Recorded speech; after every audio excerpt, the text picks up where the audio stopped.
open this tonight. Oh, I'm stoked. So, duty free. Where'd you get it again? So Punta Cana. The Punta Cana Airport. Okay. Dominican Republic. And you were there, what, 10 days? Yes. Yeah, good times? Oh, yeah. Weather was awesome. Like 83, 84 degrees every day. 10 to 15 mile breeze off the ocean. Oh, it was shitty up here. Raining. It was cold. I saw some. Got some raining Saturdays. Like the first Saturday we're there, it's supposed to be like flooding here.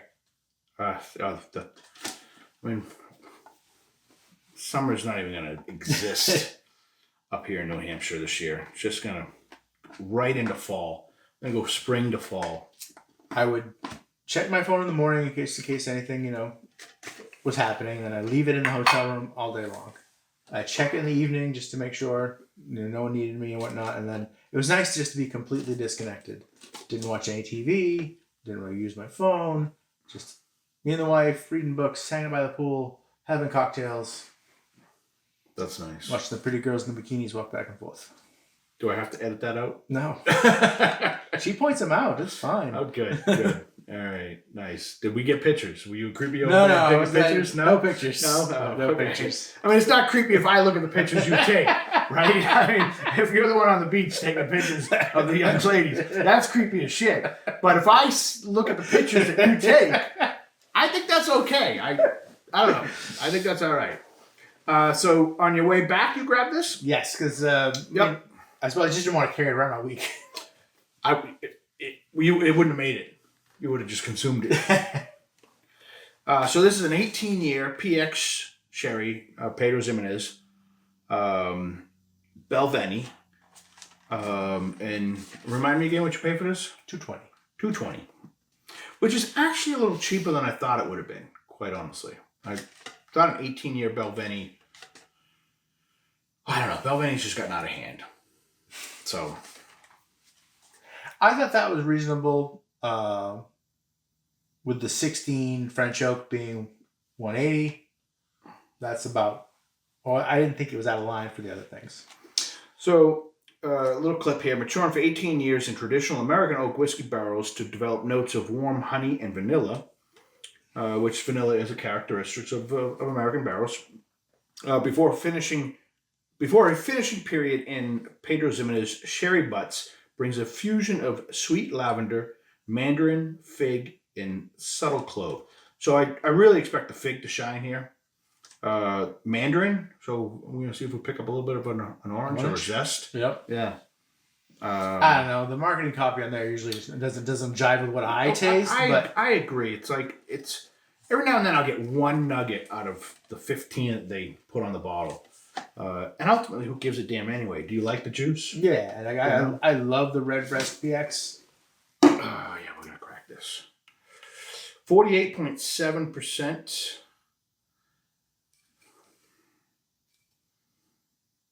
Yeah, no real descriptors on the bottle, but let's do it. So trip was good? Yeah. Just a lot of beach, drinking, reading books. That's it. That's all we look. That's the goal. You know you can do that in Hampton, New Hampshire too, right? No, you really can't. No? No, it won't be 85 degrees with a warm ocean breeze. Well, you got me on that one. Because and you can't get in the water, even in the summertime.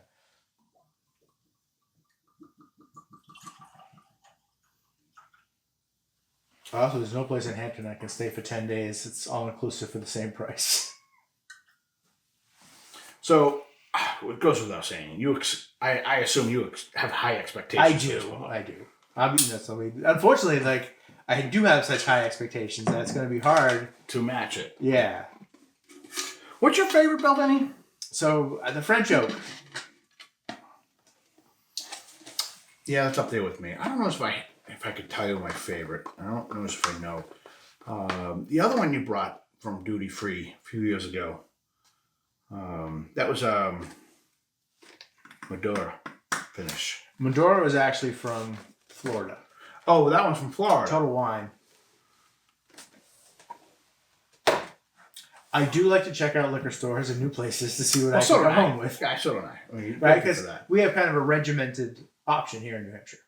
It doesn't change that much. You get what you get. So, state-run liquor store. Yeah. Yes. They don't, they're, for lack of better terms, it's a board that, dictates what comes in. Mm-hmm. Unlike unregulated states, then it's all mom and pops, or they can pick and choose what they can pick and choose what they want to bring in. Which is pros and cons. It's nice that New Hampshire is regulated in the sense it's usually cost controlled. Mm-hmm. They have a broad selection. They got a great selection, but let's be real for a second. They do much better in the bourbon side than they do on the Scotch side. Their bourbon inventory is it's phenomenal. I wish they would up their game a little bit on the Scotch. They have a lot of Scotch, but it's your common stock Scotch. Mm-hmm. They're not bringing anything, especially in the smaller stores. Especially at smaller stores. Yes. If you're looking for, like, New Hampshire would never carry anything even close to this in a Balvenie line. They're going to carry their core line, mm-hmm. and that's what they're going to carry.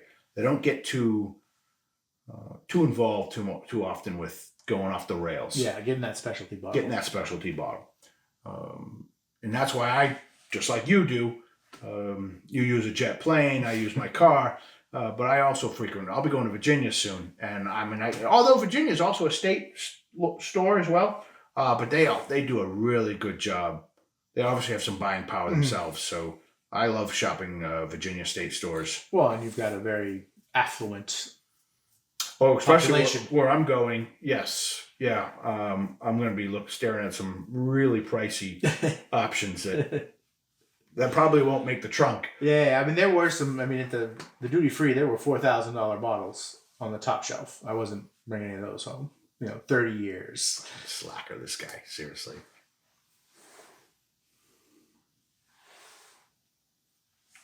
Definitely get the PX. It's not overbearing. A little subdued. It's lighter than I kind of expected to be. More golden. And you might be expecting more of a rich, deep pop, and this may be more of the refined, subtle. Sure. Because sometimes when you see that PX, you're like, oh, this is gonna pop, but the 15-year Balvenie Sherry is darker. Yes. Which they don't make that anymore. That was a phenomenal bottle. That was a great bottle. Going down the hatch. Oh. Well, that's zesty. It is. That was more flavorful than I was anticipating. I agree. That's got a zing. Yeah. In a good way. They actually might have done better on some of the characteristics on the marketing than I gave them credit for. I get the Mandarin. Yeah. That zesty zing. And it's poppy.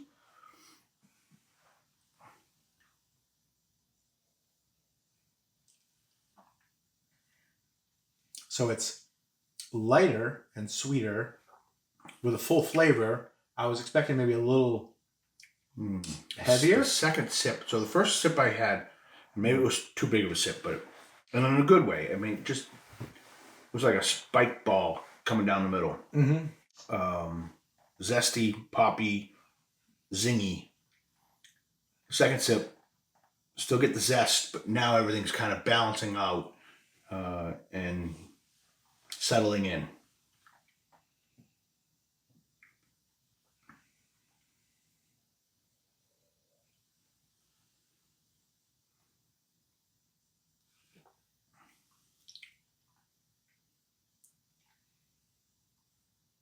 I'm not getting the fig like I would have thought.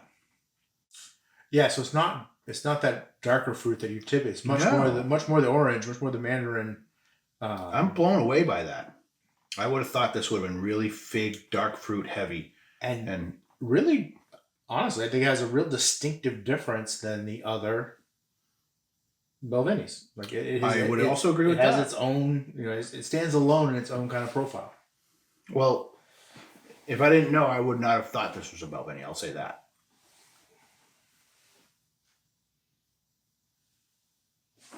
Yeah, this was.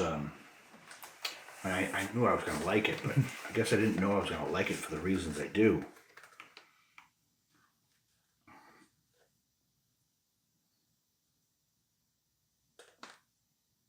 So I'm very happy with this purchase. Yeah. It was well worth it. And not that it's a cheap bottle, but I don't think it's out of whack either. It's manageable. It's like, special occasions. Yeah, so it's right here. Exclusively for travel retail. Only made for duty free. All right. So I saw one of these in the Boston airport. And you can only buy stuff in the duty free in the U.S. airport if you're leaving the country. Right. So I could have bought it in Boston, flown it to the Dominican, and brought it home with me. But I didn't feel like carrying the bottle around. I don't blame you there. That sounds like a lot of work. Mm. And when you're in a duty-free shop, are you like, I want this, I want that, I want this, I want this, I can't have everything? Or are you kind of pretty centric, like, this is what I'm looking at? Well, in this particular duty-free shop, there wasn't a lot of options. So I went through the store, and there's only these two that I really like. Okay, these are the ones I'm going to bring home with me. And what's the square footage of the store, roughly? So this one was small. I mean, it might have been 1,000 square feet, 1,200 square feet. But the one in Hong Kong, I wouldn't be surprised if it's 6,000 or 7,000 square feet. Wow. It's like a mall. That's huge. And you have to walk through it. Well, they force you, yeah. Once you go like through customs, then you have to walk through the duty-free shop to get to the airport. Yes. Yes. It's so you don't have kids, I do. Every time you go to an amusement park and you get off the roller coaster, they force you to walk through the gift shop. It is the same thing. It's the same thing. In order to get back to the park? Yeah. Heathrow's the same way.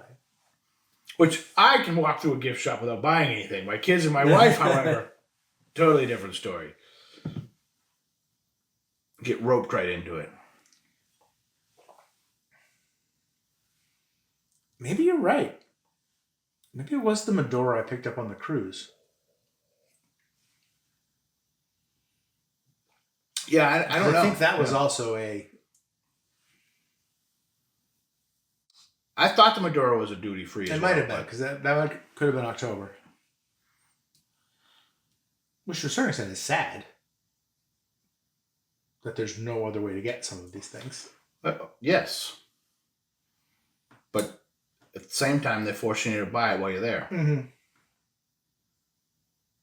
Because why would you buy a common stock? You wouldn't. You just wait till you get home. Yeah. Or that the price was like, if they were offering French oak for $1.25, I'd be getting a couple of them. Sure, but to them, doesn't help any. That's not helping in the sense that you're a regular purchaser, you're a regular drinker, so you know, okay, I'm getting $30 off here. I'm gonna buy that for that. Most people, I would assume, in the duty free, they don't know the value of this or that. Well, and that shows that they can't, right? Yeah, there's no comparative. Well, that's just it. You can't compare this to anywhere else. The price point. It's only there. So I think there explains why they do it. And I think, at least we can say this with the Balvenie line anyway, and I think it's throughout as well. There's a lot more finishing going on in the duty free. Or am I delusional on that? It's probably because it's specialty. Yeah. Right, so the standard stuff would be the stuff they sell every day, and they have to come up with something different to justify getting it into these spaces. So that finishing is a good way to do that. Maybe more experimental. Yeah. And honestly, to a certain extent, everything in the Balvenie line is finished. And the Balvenie line, yes. So where would you rank this in Balvenies? I know it's hard to say that you've only had a few sips. Yep. And sometimes it's easier after you've had it a couple of times.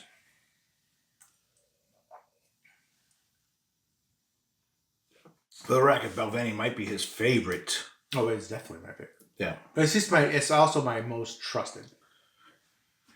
Sure. If I'm going to go Sure. blind to spend some money, I'm going to go there first. I've had Yes. the best success. And I've not always, there's been very few misses. Very few misses. Yes, I know you're critical of the peat week. Yeah, I don't think they do peat well. We used to love the Caribbean cask. Got a little out of flavor lately. I think they've changed the recipe. I don't know. There's something about it is not the same. To me, at least. I have not enjoyed the last couple. It's not awful, but it isn't what I remembered. Yeah. And I would actually agree with that. I was never really a big fan of they don't make it anymore, but it was a 17-year double wood. Yeah, that wasn't any better than a 12, really. I thought it was worse than a 12.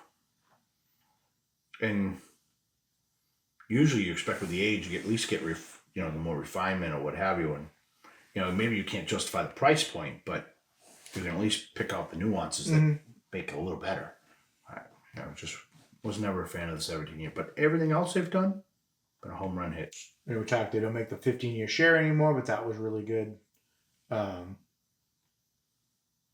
The Medora was really good. And honestly, we had the 21-year not that long ago. And I kind of like this, the Medora, the French Oak, a little better than the 21-year-old. So the 21 was a phenomenal experience, I think, when we first had it. Yeah, and it was one of the first really quality scotches. Really quality scotches we've had many, many years ago. Back when you could buy it for $180. I don't know if I ever got it for $180, but $220. Oh, actually, the bottle I have sitting up there that's unopened right there, I bought in Maine for $200 only a couple of years ago. It was a Dusty. Mm-hmm. It was sitting up there and literally had dust on the top. And I asked her how much, well, actually, I think he had a regular, one of those regular price tags on it, $199. I'm like, you got any more of these? Because I'll buy everything you got at this price. Because at that time, I want to say in New Hampshire, they were either $280 or they just got over $300. So he had been sitting on this for a while. Yeah, and they're $3 something now. I think they're $380 at this point. $360. I couldn't justify that. Neither could I. Yeah, I get 2 French Oaks for that. No question. Yeah. Not that it's bad, but I think some of the other stuff is better, and it's not as expensive. Obviously, I love the first fill.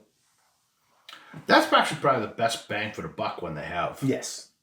And it's $100 or $90. Yep. A lot of character.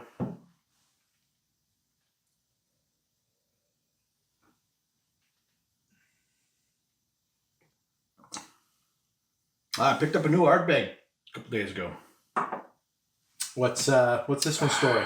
I wish I knew. I should have read the box, but I just bought it. It's a committee release, so it's in one of the annual releases. You're never gonna get the punch in the mouth, the character you can get from an art bag or some of the other, even a Kilhoman potentially, in a Balvenie. But you're always gonna get in Balvenie this refinement. It's subtle. Yeah, refinement. Balvenie is a gateway for bourbon drinkers, in my opinion. I don't know every bourbon drinker that I've ever introduced to Scotch. It's Dalmore and Balvenie. Mm-hmm. Dalmore and Balvenie. There's something about the characteristics. It's like I say, it's not peated. It's not an overly malt linger, I suppose, that some bourbon drinkers probably don't like or don't prefer. I mean, we love it, but it's just just weird. trying to speak for them here in a moment. But that the 12-year Balvenie is often enjoyed by bourbon drinkers. And you get, they get the finish in the bourbon barrel, so it still has some of the, gets a little some of those characteristics come through. Yeah.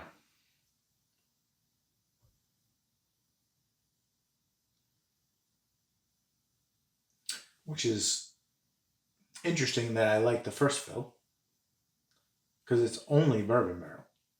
And it's the first time the Scotch has been in that bourbon barrel. So it has the most bourbon tendencies transferred into the whiskey, into the Scotch. But I really do enjoy that one. Yeah, there's something, I don't know, I want to say like clean or refreshing about that bottle. If there's a summertime hot day Scotch. Yeah. 2 bottles I think of as that and the classic Laddie. Yeah, for me it's the Glenroth. Okay. Yes, I actually would agree with that. Yeah. Yes. It's got like a little pineapple to it. It's really light. So yeah, on a hot summer day, it goes well. I haven't even seen that around lately. I don't know if they carry that anymore. I haven't seen it in New Hampshire, no. Because that used to be a pretty economical. I think I saw it not that long ago in Mass. I should scoop one of those up. If nothing else, from a nostalgia standpoint.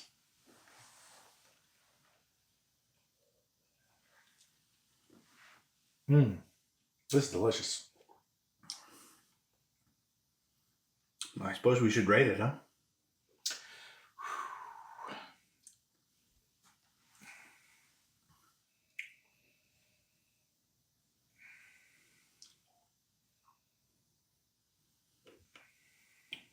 I don't think my nose score is going to be that high. I mean, it's pleasant, but it's not. You just can't compete with Pete when it comes to nose. Yeah, I mean, even from another Portwood or another PX Sherry, I mean, the nose doesn't pop. It's a good nose, but it's...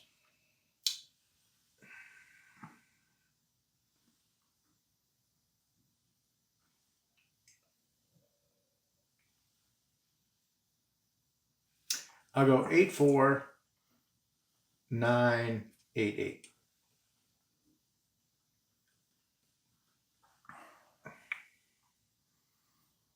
I'm going to go 8.2 on the nose. The Mandarin on the palate is just... It's every now and then you drink a whiskey, like how they do that. Right? Yes. And that's definitely what I'm getting here on that. So I'm going to go 8.9, 8.7. Similar curve. Maybe a tick lower than you, but I'm really impressed. I mean, again, we laughed at the Mandarin when we were reading it. Well, orange is just such a weird flavor for Scotch. Yeah. And even citruses were like, the Glenroth has a little pineapple to it. Yeah. Which is a very unique characteristic to get to come across. I mean, I was fully expecting a dark fig, a deep fig. So, I mean, if I got a chance to go to Scotland, I'd have to take the tour. No question. This is a place I'd have to go and take the tour. Like, yeah, show me how it's all made. I want to, I want to dig through the ancient back warehouse. Well, I'm not the world traveler that you are, but if I were, Scotland would be the spot. And yes, I would absolutely love the tour of that, the Balvenie, but my first love on the tour would be Islay. Just the island. And there's only 8 distilleries on the whole island. Well, it's a tiny little island. Yeah. Well, I appreciate the share, sir. I'm happy with this purchase. I'm glad I convinced you to open it up. Get a little sample. Well, we're going to open it. Yeah, I know, but we did it sooner than, I force the issue, as I say. So, maybe next time around I'll have something a little nice we can dabble into. Cool. I actually got a few things here recently that I've bought that I've yet to try, so. You itching to open up? I could do little itch. So, appreciate you coming by. It's always a pleasure. I'll see you next time, man. Cool. Be good.